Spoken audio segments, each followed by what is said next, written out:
Hello ಸ್ನೇಹಿತರೆ, ನಮಸ್ಕಾರ. ನಾವು ಇವತ್ತು ಎಲ್ಲಿದ್ದೀವಿ ಗೊತ್ತಾ?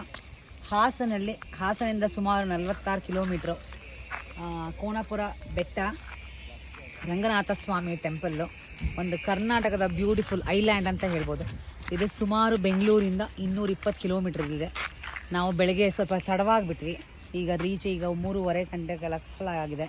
ಸುತ್ತ ನೋಡಿ, ಇಲ್ಲಿ ಇಟ್ಸ್ ಫುಲ್ಲು ಈ temple surrounded by Hemavati river back waters. ಅಲ್ಲಿ ಕಾಣಿಸ್ತಿದೆಯಲ್ಲ, ಅದು ಗೊರೂರು ಡ್ಯಾಮು. ಅಷ್ಟು ದೂರ ಫುಲ್ಲು ಏನಂತೀರಿ, ನದಿ ತುಂಬಿ ಉಕ್ಕಿ ಹರಿತಾ ಇದೆ. ನೋಡೋಕ್ಕೇ ಕಣ್ಣು ತುಂಬಿ ಬಂದಿದೆ. ತುಂಬಾ ಚೆನ್ನಾಗಿದೆ ವೆದರ್. ಇಲ್ಲಿಗೆ ಬಂದಮೇಲೆ ಸ್ವಲ್ಪ ಸೆಕೆ ಇದೆ, ಅದು ಸ್ವಲ್ಪ ಕೂಲ್ ಅನಿಸ್ತಾ ಇದೆ. ಅಲ್ಲಿ ಕಾಣಿಸ್ತಿದೆಯಲ್ಲ, ಅದೇ ರಂಗನಾಥ ಸ್ವಾಮಿ ಟೆಂಪಲ್ಲು. ನಾವು ಸ್ಟ್ರೀಟ್ ಇದು ಬರ್ತಿದ್ರೆ ಆ ಕಡೆ ಈ ಕಡೆ ಎರಡು ಹೇಮಾವತಿ ನದಿ ಮಧ್ಯ ಈ ಟೆಂಪಲ್ ಸಿಚುಯೇಟ್ ಆಗಿದೆ. Full greenery. ಏನಪ್ಪ ಒಂದು ಅದ್ಭುತ ಅಂತಂದರೆ, ನೀವು ಫುಲ್ ಗ್ರೀನರಿ ಎಲ್ಲಿ ಬಂದರೂ ಹಸಿರು ತೋಟ, ಜಮೀನು, ತೆಂಗಿನ ಮರ, ಅಡಿಕೆ ಮರ, ಬಾಳೆ ಮರ ಎಲ್ಲ ತೋಟ ತುಂಬ ಚೆನ್ನಾಗಿ ಕಾಣಿಸ್ತಿದೆ. ನಮಗಂತೂ ಆ ಟ್ರಾಫಿಕ್ಕಿಂದ ಇದು ಒಂಥರ ಕಣ್ಣಿಗೆ ಹಬ್ಬ ಅಂತ ಹೇಳ್ಬೋದು. ಬನ್ನಿ ನಾವು ಟೆಂಪಲ್ದ ವಿಸಿಟ್ ಮಾಡೋಣ.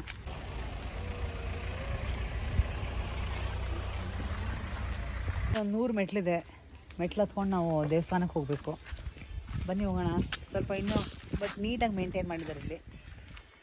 ಬನ್ನಿ ಹೋಗೋಣ ದೇವಸ್ಥಾನಕ್ಕೆ.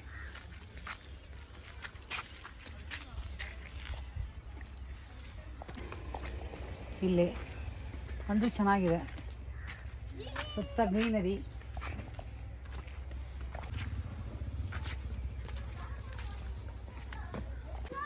ಸ್ಟೆಪ್ಸ್ ಎಲ್ಲ ಏನು ತುಂಬ ಇಲ್ಲ, ಆರಾಮಾಗಿದೆ, ಸುಸ್ತೇನಾಗಲ್ಲ, ಹತ್ಬೋದು.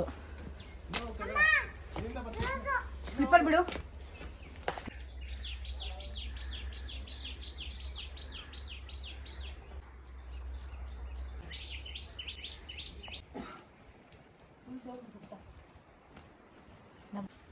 ಇದೊಂದು ಐಲ್ಯಾಂಡ್ ಇದೆ ಅಂತ ಹೇಳೋಕ್ಕೆ ಆಗಲ್ಲ.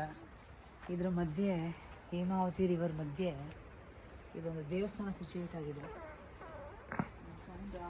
ಇಷ್ಟು ತುಂಬ ತಣ್ಣನೆ, ತುಂಬಾ ಚೆನ್ನಾಗಿದೆ. ಸೌಂಡ್ ಕೇಳಿಸ್ತಾ ಇದೆಯಾ ಬೊಮ್ಮ?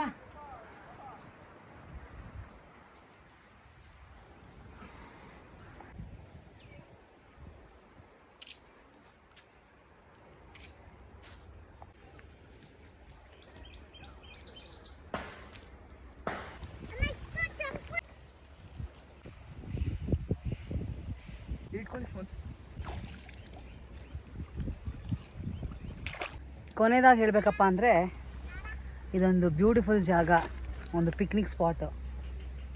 ಒಂದು ಸಮಯನ ಕಳೆಯೋಕ್ಕೆ ಇಲ್ಲಿ ಬರ್ಬೋದು. ಒಂದು ದಿನ ಇಲ್ಲೇ ಎಲ್ಲ ಬುತ್ತಿ ಕಟ್ಕೊಂಡು ಬಂದು ಆಟ ಆಡೋಕ್ಕೆಲ್ಲ ಜಾಗ ಇದೆ. ಮಕ್ಕಳು, ಫ್ಯಾಮಿಲಿ. ಈಗ ಜನ ಜಾಸ್ತಿ ಆಗ್ತಿದ್ದಾರೆ. ಸಂಜೆ ಇನ್ನೂ ತುಂಬ ಚೆನ್ನಾಗಿರುತ್ತೆ ಅಂತ ಅನ್ಕೋತೀನಿ. ನಾವು ನೆಟ್ಟಲ್ಲಿ ನೋಡಿದಾಗ 5 ಗಂಟೆ ತನಕ ಓಪನ್ ಇದೆ ಅಂತ ಅಲ್ಲಿ ಇನ್ಫಾರ್ಮೇಷನ್ ಇದೆ, ಇದರಲ್ಲಿ ಇಂಟರ್ನೆಟ್ಟಲ್ಲಿ. ಬಟ್ ಒಂದು ಒಳ್ಳೆ ಪಿಕ್ನಿಕ್ ಸ್ಪಾಟ್ ಅಂತ ಹೇಳ್ಬೋದು ಈ ಜಾಗ ಒಂದು. ಸೊ ಡೆಫಿನೆಟ್ಲಿ ನಾನು ರೆಕಮೆಂಡ್ ಮಾಡ್ತೀನಿ ಈ ಜಾಗ. Ranganatha Swamy temple near Hassan. Thank you. ಶುಭ ಸಂಜೆ.